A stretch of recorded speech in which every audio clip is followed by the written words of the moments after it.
14 ఏళ్ల తెలంగాణ ఉద్యమం 10 ఏళ్లు అధికారంలో ప్రస్తుతం ప్రధాన ప్రతిపక్ష పాత్ర 24 ఏళ్ల ప్రస్థానంలో బీఆర్ఎస్ పార్టీ పోషించిన పాత్రలివి తెలంగాణ రాష్ట్ర సాధన లక్ష్యంగా కేసీఆర్ స్థాపించినప్పటి టీఆర్ఎస్ ప్రస్తుత బీఆర్ఎస్ 25వ వసంతంలోకి అడుగుపెడుతోంది. ఈ నేపథ్యంలో బీఆర్ఎస్ రజతోత్సవ సభకు భారీగా ఏర్పాట్లు చేశారు. హన్మకొండ జిల్లా ఎల్కతుర్తిలో సభకు ఏర్పాట్లు జరుగుతున్నాయి. కాంగ్రెస్ ప్రభుత్వ వైఫల్యాలను ఈ వేదిక ద్వారా ఎండగడతామని బీఆర్ఎస్ నేతలు చెబుతున్నారు.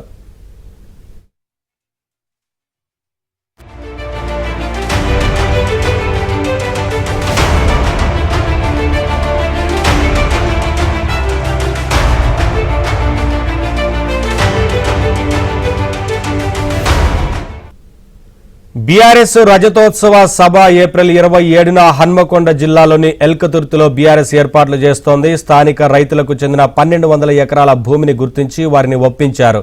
సభకు వచ్చే వారి కోసం శీతలీకరణ వ్యవస్థలు, తాగునీరు, మజ్జిగ వంటి విస్తృతమైన ఏర్పాట్లు చేశారు. తప్పుడు వాగ్దానాలతో అధికారంలోకి వచ్చిన కాంగ్రెస్ విధానాలను ఎండగడతామని, బీఆర్ఎస్ పాలనలో జరిగిన మేలును ప్రజలకు వివరిస్తామని బీఆర్ఎస్ నేతలు చెబుతున్నారు. 3 లక్షల సీటింగ్ కెపాసిటీతో సభ ప్రాంగణాన్ని సిద్ధం చేశారు.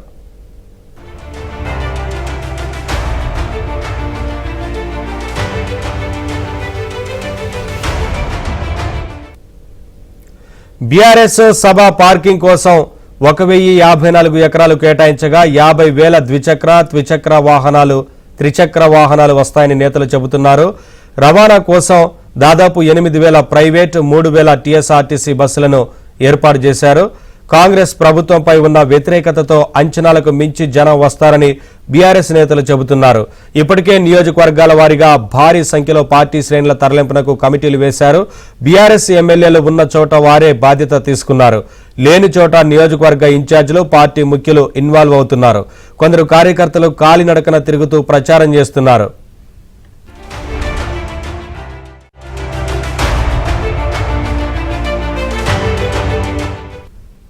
బీఆర్ఎస్ సభకు చేరుకునేందుకు జోన్ల వారీగా రూట్ మ్యాప్లను సిద్ధం చేశారు. సభను 5 జోన్లుగా విభజించారు.